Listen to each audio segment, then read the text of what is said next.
और इस शहर की वो आवाम जिसने पिछले 10-12 सालों से मजलिस का भरपूर साथ दिया है और उन्हीं की दुआओं, उन्हीं की ताकतों की वजह से आज अल्हम्दुलिल्लाह यहाँ पर हम 30 से ज़्यादा सीटें हासिल कर चुके हैं और इंशाल्लाह हमारा आंकड़ा जो है वो हम 33 सीटें हम जीत रहे हैं।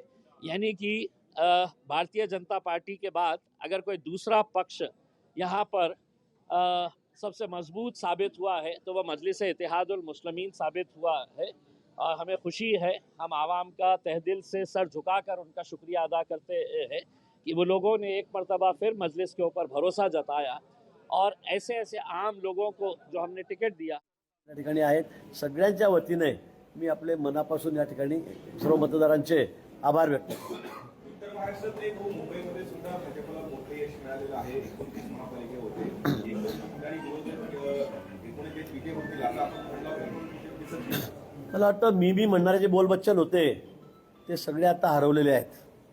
2 दिवसापासून त्यांनी कारण खूप शोधली शाही आता का सगळ्या लोकांनी बोगस जाऊन मतदान केलं का शाही काढून 60% 55% मतदान झालेलं आहे का सगळ्यांनी शाही उघड खोडल्या आणि का 100% 80% 90% मतदान केलं आहे का?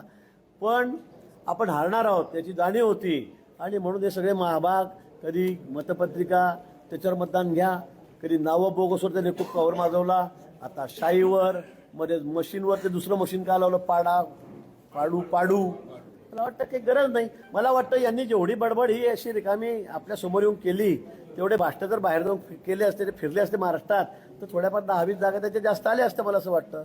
पण करायचं काहीच नाही, जनतेत जायचं नाही, समाजाची कुठे नाळ ओळखायची नाही, कुठले समाज हिताचे कामं करायचे नाही, त्यावर बोलायचं नाही, फक्त काहीतरी वात्रटिका करायच्या, मराठी करायचं तर मराठी माणसांनी चांगली चपराक त्यांना दिलेली आहे, मुंबई तोडाची भाषा करायची मुंबईकरांनी तर चांगली अशी दिलेली आहे। मला समजतच नाही शाही निघते तर काय शाही का तुमच्या तोंडाला लावायची? आता खरं म्हणजे तीच वेळ आलेली याच्या तोंडाला शाही लावायची। हे लोकांनी दाखवून दिलं, मतदारांनी दाखवून दिलं। मी सांगितलं तुम्हाला आठवत असेल, मी स्पष्ट सांगितलं सगळ्या भाषणामध्ये माझ्या की मी पहिल्या 10 महापालिका सांगतो, मुंबई सांगतो, ठाणे सांगतो, कल्याण डोंबिवली सांगतो, उल्हासनगर सांगतो, पुणे सांगतो, चिंचवड सांगतो, नाशिक सांगतो, नागपूर, यापैकी त्यांनी सांगावं एवढी बडबड केली की आम्ही एका ठिकाणी निवडून येऊ, सगळं कॉन्स्टिट्यूशन एका ठिकाणी करा म्हटलं कुठल्याही महापालिकेवर, पण एका ठिकाणी निवडून दाखवा।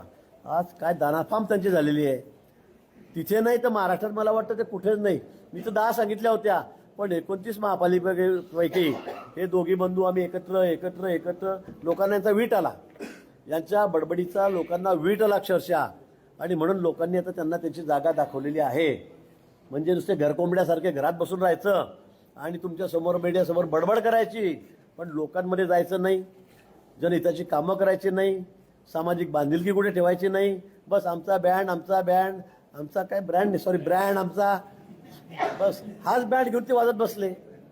आणि म्हणून लोकांनी त्यांचा खूप चांगला बँड आता राज्यामध्ये वाजवलेला आहे। पण त्याहून कमाल म्हणजे मोठी की 29 पैकी जवळपास 25-26 ठिकाणी भाजपचा महापौर होणार आहे।